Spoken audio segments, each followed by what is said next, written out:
Brian एम्बुएमो ऐसा player जिसको Arsenal तक देख रही थी और न्यूकासल टॉटनहम हॉटस्पर्स चाह रही थी कि वो उनकी टीम में आ जाए, बट ये 25 साल का फॉरवर्ड जिसने ब्रेंटफोर्ड के साथ पिछले सीजन तो आग ही लगा दी थी, वो यूनाइटेड में आना चाह रहा है। अब फॉरवर्ड कह लो, आप राइट विंगर कह लो, सेकंड स्ट्राइकर कह लो, इस वीडियो में हम बात करेंगे ब्रायन एम्बुएमो एक्चुअल में टीम के लिए क्या लाता है। थोड़ी सी टेक्निकल डिस्कशन करेंगे, टेक्निकल डिस्कशन करेंगे। आपको ये वीडियो काफी पसंद आएगी, आई एम प्रिटी श्योर आएगी। तो प्लीज लाइक करना, सपोर्ट दिखाने के लिए सब्सक्राइब कर लेना अगर और ऐसा कंटेंट चाहिए, और साथ ही साथ कमेंट करके अपने थॉट्स जरूर बताना। नाउ ये टॉप फॉरवर्ड अपने आप को एस्टेब्लिश कर चुका है भाई। पिछले कुछ सालों से ये ब्रेंटफोर्ड में खेल रहा है, वहीं से आया था जब ये अप एंड कमिंग टैलेंट था। 4 साल पहले चैंपियनशिप में खेल रहा था और पिछले 4 साल से प्रीमियर लीग में बहुत ही सही परफॉर्मेंसेस देता आ रहा है। पिछले साल तो इसका बेस्ट सीजन एवर था, 20 goals, you already know that. Brentford के साथ इसने 20 गोल मारे हैं और 7-8 असिस्ट दिए हैं। नाउ अब ये हमारे को कैसे फायदा देता है, रूबेन एमरिम के सिस्टम में कैसे फायदा देता है, उसमें थोड़ा सा बढ़ने से पहले एक आप ये देखो ना। एथलेटिक की तरफ से एक आर्टिकल आया था, उसमें ये फोटो मैंने देखी है जिसमें वो बेसिकली एनालाइज कर रहे हैं बस पिछला सीजन ब्रायन एम्बुएमो का, जहां पे उसके गोल्स हैं 20 गोल्स देख सकते हो आप उसके, और XG देख सकते हो। नाउ यू कैन सी कि 7.5 के आसपास उसका चांस क्रिएशन है, बट 15 गोल्स मारे, ऑलमोस्ट डबल। सिमिलरली उसके असिस्ट हैं, उसके साथ साथ उसके चांसेस जो वो ज्यादा असिस्ट क्रिएट करने के चांसेस कर रहा है वो उससे भी ज्यादा हैं, 8.4। दोनों के दोनों बहुत अच्छे नंबर हैं। इतने नंबर हैं भाई कि ये जॉइंट टॉप स्कोरर था इंग्लिश प्रीमियर लीग में 4th नंबर पे, with Chris Wood of Nottingham Forest, जिसका अपनी ही करियर बेस्ट डिफाइनिंग बेसिकली उसका सीजन निकला है। नाउ अब यहां से आप कहोगे भाई नंबर तो बहुत सही है, असिस्ट मैं देख रहा हूं, असिस्ट तो यहां पे जो कोने के 2 हैं ये तो ऑलमोस्ट ऐसा लग रहा है कॉर्नर आए हैं और दोनों साइड से आ रहे हैं इसके असिस्ट। गोल्स तो इसके मोर डोमिनेटेड हैं राइट साइड में, राइट। नाउ ये यूनाइटेड के सिस्टम में कैसे हेल्प करेगा, मान लेते हैं यूनाइटेड अभी और कोई साइनिंग नहीं कर रही और बाकी सारी पोजीशंस को आप भूल जाओ, कौन कहां खेलेगा। ब्रायन एम्बुएमो यहां फिट होता है रूबेन एमरिम के सिस्टम में। ही हैज वर्सिटैलिटी, वो लाता है ये टीम में। यूनाइटेड और एमरिम का बेसिकली आपको पता ही होगा, एमरिम ने बोला था मुझे ऐसे प्लेयर चाहिए जो बहुत सारी पोजीशन में खेल पाए। ब्रायन एम्बुएमो बहुत सारी पोजीशंस कवर कर सकता है और अच्छे से कवर कर सकता है भाई। ये स्ट्राइकर भी खेल सकता है, ये नंबर 10 पोजीशंस में राइट साइड भी खेल सकता है, चाहे तो लेफ्ट में भी खेल सकता है, बट राइट साइड में ज्यादा डोमिनेटिंग होगा। ये 4-3-3 में खेल चुका है, 4-2-3-1 में खेल चुका है, 3-5-2 में खेल चुका है स्ट्राइकर के साथ। सो ये काफी सारे फ्लेक्सिबल ऑप्शंस लाता है अपने साथ। एंड ऑफ कोर्स इसका बेस्ट फिट कहां होगा, नंबर 10 रोल में, मथेउस क्यून्या उसके लेफ्ट में और ये राइट साइड में। यहां से होती है गेम की शुरुआत रूबेन एमरिम की टीम की अनलॉकिंग। नाउ गोल स्कोरिंग एक कंसर्न था यूनाइटेड का, बहुत ही ज्यादा बड़ा कंसर्न था, इतना कि हमने बस 44 गोल मारे पूरे इंग्लिश प्रीमियर लीग के 38 गेम्स के सीजन में, तो वो एक कंसर्न बहुत ही बड़ा है। एंड ऑफ कोर्स आपको ये बात पता है कि इसके जितने गोल्स है 20 गोल, उसमें से 5 थी पेनल्टीज, जो आंख बंद करके आप इसके बेसिकली उसके नंबर्स में से हटा सकते हो, क्योंकि पेनल्टीज तो हमारे यहाँ तो ब्रूनो फर्नांडिस ही लेने वाला है, राइट। सो ब्रायन एम्बुएमो स्टिल ओपन प्ले से 15 गोल मारता है, तो ये एक चीज जरूर लाता है। बेस्ट फिट पोजीशन आप इसकी देख ही चुके हो, मुझे ऐसा लगता है ये नंबर 10 रोल में काफी डिसेंट अभी तक तो मुझे दिखाई दे रहा है। नाउ प्लेइंग स्टाइल के बारे में अगर हम इसकी बात करें तो बंदा बहुत डायरेक्ट है, लेफ्ट फुटेड है, बट राइट भी इसका चलता है और बेसिकली ये स्पेस अटैक करता है, राइट। अब पेनल्टी एरिया के आसपास भी इसकी मूवमेंट काफी अच्छी है और पिछले सीजन तो इसने काफी इनक्रेडिबल काम किया था। इसने बैक पोस्ट को अटैक करना बहुत अच्छे से शुरू किया था, वो बहुत क्रूशियल था ब्रेंटफोर्ड के लिए, और डिफेंसेस को कॉट आउट करता था ये बैक पोस्ट के रन्स के। नाउ रूबेन एमरिम का कोट मैं आपको पढ़ के सुनाता हूं, ये पिछले साल उसने बोला था और ये आपको ग्लिम्स दिखाता है कैसे Ruben Amorim is really hell bent on signing Mbeumo और कैसे एम्बुएमो उसके लिए एकदम परफेक्ट प्लेयर हो सकता है। एमरिम ने बोला था पिछले सीजन जब उससे पूछा गया था कि किस तरीके के कैरेक्टरिस्टिक और वो चाहता है अपने एक प्लेयर में, कह रहा है it is players that play more inside than outside, do small things, even the foot, basically right foot है, left foot, even the foot, it's really important in that position that Garnacho played today against Athletic Club Bilbao as a right number 10 to have left foot. It can change the way you play. So basically Ruben Amorim यहाँ पे कह रहा है कि अगर right sided number 10 अलेहांड्रो गर्नाचो की जगह कोई लेफ्ट फुटेड प्लेयर होता, फॉर एग्जांपल अमाद डियालो जो उस टाइम पे इंजरी से परेशान था तो वो नहीं खेल सकता था वो रोल, ज़र्गजी भी हमारा इंजर्ड था, सो दोनों हमारे लेफ्ट फुटेड नंबर 10 इंजर्ड थे। अब ब्रायन एम्बुएमो उस जगह होता है, कोई भी और लेफ्ट फुटेड होता, तो बेसिकली रूबेन एमरिम के खेलने का स्ट्रक्चर चेंज हो जाता। रूबेन एमरिम ये बात कर रहा था। तो आप जानते हो अब यहाँ पे कि ब्रायन एम्बुएमो अगर इस पोजीशन में होगा तो यूनाइटेड को और एमरिम को कितनी हेल्प मिलेगी। नाउ कुछ इंपॉर्टेंट चीजें मैं आपसे शेयर करना चाहता था, जैसे कि इसकी स्ट्रेंथ क्या है। कुछ चीजें हैं जो काफी आउटस्टैंडिंगली स्टैंड आउट करती हैं। फॉर एग्जाम्पल इसका बॉल प्रोग्रेशन और डायरेक्टनेस जिसके बारे में मैंने बात करी है, और उसकी मूवमेंट।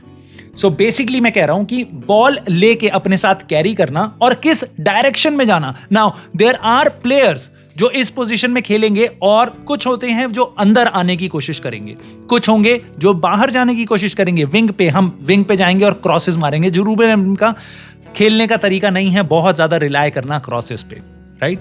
सो ब्रायन एम्बुएमो के बारे में भाई ये फिगर देखो आप, पिछले सीजन की फिगर है बस ये, और ये बताया गया है जब जब उसने बॉल रिसीव करके और जब उसने बॉल प्रोग्रेस करी है, यानी कि 5 यार्ड से ज्यादा जब जब वो बॉल लेके आगे बढ़ा है, और तब उसने क्या किया है, राइट।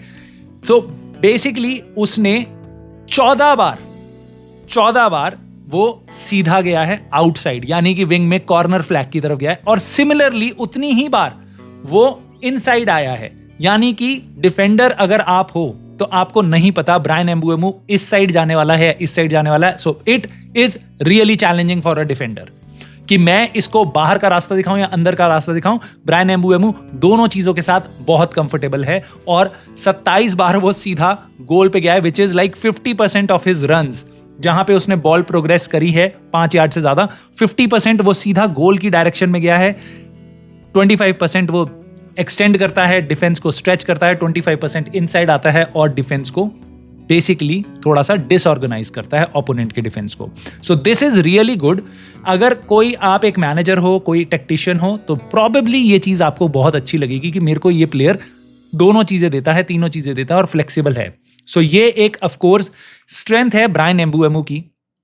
और उसके अलावा रिकवरी, इसके बारे में बहुत कम की बात की जाती है, लेकिन डिफेंसिव फर्स्ट अटैकर है भाई ये। इसके क्लियरेंसेस मथेउस क्यूनिया और ब्रूनो फर्नांडेज, जिनके दोनों के अपने, बेसिकली ब्रूनो फर्नांडेज का वर्क रेट तो तुमने देखा है यार, मथेउस क्यूनिया को साइड करो, तुमने ब्रूनो फर्नांडेज का वर्क रेट देखा है, उससे भी अच्छे इसके क्लियरेंसेस थे पिछले सीजन। और ऑफ कोर्स आप बोल सकते हो ब्रेंटफोर्ड ने ज्यादा डिफेंड किया, भाई यूनाइटेड से ज्यादा किसने डिफेंड किया है? सबसे ज्यादा हालत खराब होती थी यूनाइटेड की, बट ये स्टिल काफी अच्छा डिफेंसिव फर्स्ट। बार बार बॉल अगर लूज करेगा तो रिकवरी इसकी बहुत अच्छी है, पूरा वर्क रेट इसका काफी हाई है। सो इंप्रूवमेंट्स ये अपनी टीम में कहां कहां लाता है? सो ये एडेड लेफ्ट फुट लाता है हमारे पास, एंड उसके कारण नंबर 10 रोल में ये हमारे को गोल स्कोरिंग थ्रेट, एक असिस्ट का क्रिएशन, साथ ही साथ लेफ्ट फुट, और इसके लेफ्ट में अगर आप रख दो मथेउस क्यूनिया को जो राइट फुटेड है और वो भी बहुत अच्छा बॉल कैरियर है, तो दोनों के दोनों बहुत डेडली कॉम्बिनेशन की तरह काम कर सकते हैं यूनाइटेड में। और इंपैक्ट इसका क्या होगा कि हमारे जो राइट साइड के इशू हैं, जो अभी तक हैं, जो नंबर 10 रोल में बेसिकली हमारे लेफ्ट और राइट दोनों ही इशू थे, तो हमारा क्यूनिया के आने के बाद ब्रायन एम्बुएमो राइट साइड का ख्याल अपने आप रख सकते हैं। और सबसे बड़ी बात भाई, इसका combination play with Amad Diallo, this would be incredible to watch. Now you know this, कितना अमेजिंग है अमाद डियालो, चाहे वो फ्रंट फुट पे प्रेस करना हो राइट विंग बैक पोजीशन से, या फिर डिफेंड करना हो। नाउ इमेजिन दो प्लेयर, दोनों लेफ्ट फुट, दोनों इनसाइड भी आने में उतने कंफर्टेबल हैं जितने वो विंग पे भागने में कंफर्टेबल हैं, तो दे कैन स्विच प्लेज। और ब्रायन एम्बुएमो को बार बार इनसाइड आने के बाद, अगर वो इनसाइड आता है तो अमाद डियालो को ज्यादा स्पेस मिलेगी आउटसाइड जाने के लिए, तो उसके बाद अमाद डियालो और ब्रायन एम्बुएमो, हमारा राइट विंग का attack would be better than left wing का attack. And I can not remember last time हमने ये कब देखा था। नाउ बेसिकली हर चीज उतनी रोजी नहीं होती जितनी दिखती है। हमने कोई वर्ल्ड के गैलेक्टिकोस साइन नहीं किए हैं, तो कुछ कंसर्न्स तो जरूर होंगे ना। हम टॉप टीम बनने वाले हैं, ना हमारी एक्सपेक्टेशन है, राइट। टॉप 4 टॉप 6 प्रॉबेबली अगर हम उस तक पहुंच जाएं तो that would be great. Now concerns क्या हैं? पहली चीज, पिछले सीजन इस बंदे ने, जैसा आपने देखा, इसका XG से डबल गोल स्कोर करे। क्या वो रिपीट कर सकता है? यूजुअली प्लेयर्स अपने XG के आसपास रहते हैं ना। इस प्लेयर के गोल्स डबल हैं उसके number of chances, opportunities create होने के। ये चीज थोड़ी सी कंसर्निंग है। क्यों? क्योंकि जरूरी नहीं है कि वो वापस इस चीज को रेप्लिकेट कर पाएगा। दूसरी चीज, अगर रूबेन एमरिम ज़र्क्ज़ी को एज अ सेंटर फॉरवर्ड खिलाता है, so that could be a little bit of a problem. Now Zirkzee का गेम जितना मेरे को समझ आता है वो डीप आएगा बार बार बॉल रिसीव करने के लिए, और इसका स्पेस क्लैश होगा ब्रायन एम्बुएमू के साथ, क्योंकि दोनों के दोनों प्लेयर सेम पोजीशन में अटैक कर रहे होंगे और दोनों के दोनों प्लेयर रन वाला प्लेयर देख रहे होंगे। सो मेरे हिसाब से Rasmus Hojlund suits Bryan Mbeumo better. Amazing talent as Zirkzee is, जो मैं, आप जानते हो मेरे को बहुत पसंद है ज़र्क्ज़ी, बट ज़र्क्ज़ी के साथ इसका गेम, अगर ज़र्क्ज़ी को सेंटर फॉरवर्ड खिलाया जाता है तो मेरे ख्याल से उतना अच्छा नहीं होगा। आप इसकी क्वालिटी ज्यादा निखार पाओगे अगर ब्रायन एम्बुएमू के आगे एक ऐसा स्ट्राइकर है जो आगे रन बना रहा है और डिफेंडर्स को अपने साथ आगे खींच रहा है, टीम को स्ट्रेच कर रहा है वर्टिकली। तो ब्रायन एम्बुएमू के लिए स्पेस क्रिएट होगी जहां पे वो अपना मैजिक स्टार्ट कर सकता है। दोस्तों, जाने से पहले मैं आपको एक और बात बताता हूं। हटा दो सारी टेक्टिक्स और हटा दो सारे ड्राइंग बोर्ड को साइड में। मैं ब्रायन एम्बुएमू को देख के इतना जरूर आपको बता सकता हूं कि he seems to be, at least to me, right, a leader on the pitch, जो इवन इफ आप गेम हारोगे, जो हम बहुत से गेम अगले सीजन भी हारेंगे, राइट, सो आप कम से कम, मुझे ऐसा लगता है, नाराज नहीं होगे इससे। क्यों? क्योंकि ये वो बंदा होगा जिसने पूरा स्वेट आउट किया होगा, यूनाइटेड के बैच के लिए खेला होगा। एक ऐसा बंदा ला रहे हो आप जो प्रोबेबली आपको 7 आउट ऑफ 10 परफॉर्मेंस दे सकता है 70-80% गेम्स में, which is good consistency in EPL, considering हमारे अगेंस्ट कितनी टॉप टीम्स होंगी, और हमारी टीम अभी भी उतनी फिनिश नहीं है, अभी उतनी क्या, बहुत ही पुअर स्टेज में है हम ना। उसके अलावा भी मेरे को इतना पता है कि ये ऐसा बंदा है जिसके साथ कोई, मैं बिहेवियरल इश्यूज एक्सपेक्ट नहीं करूंगा कि इसके ज्यादा होंगे, या कोई सोशल मीडिया का टेंट्रम, राइट। सो यहां पे मुझे ऐसा लगता है, आई जस्ट विश कि यूनाइटेड हैगल ना करे 2-3-4 मिलियन के लिए और इस प्लेयर को जल्दी से जल्दी लेके आए। मैं चाहता था ये इस टाइम पे रूबेन एमरिम के साथ हो, but let me know your thoughts, what do you think about Bryan Mbeumo. एक चीज मैं आपको और बता देता हूं भाई, इस बंदे का इंजरी रिकॉर्ड, टच वुड, बहुत इनक्रेडिबल है। He is always available. बस पिछले सीजन ये कुछ 2-3 महीने के लिए बाहर था जब उसको एक इंजरी हुई थी, उसके बियॉन्ड ये पिछले 3-4 सीजन में ऑलमोस्ट ऑल गेम्स के लिए अवेलेबल होता है। So let me know, do you think Bryan Mbeumo is a very good signing for United? Should we haggle on the transfer fee? क्या करना चाहिए? क्या आपको सबसे एक्साइटिंग चीज लगती है ब्रायन एम्बुएमू की? मुझे कमेंट करके जरूर बताना, लाइक कर देना इस वीडियो को, सब्सक्राइब कर लेना चैनल को। I will see you soon in the very next video.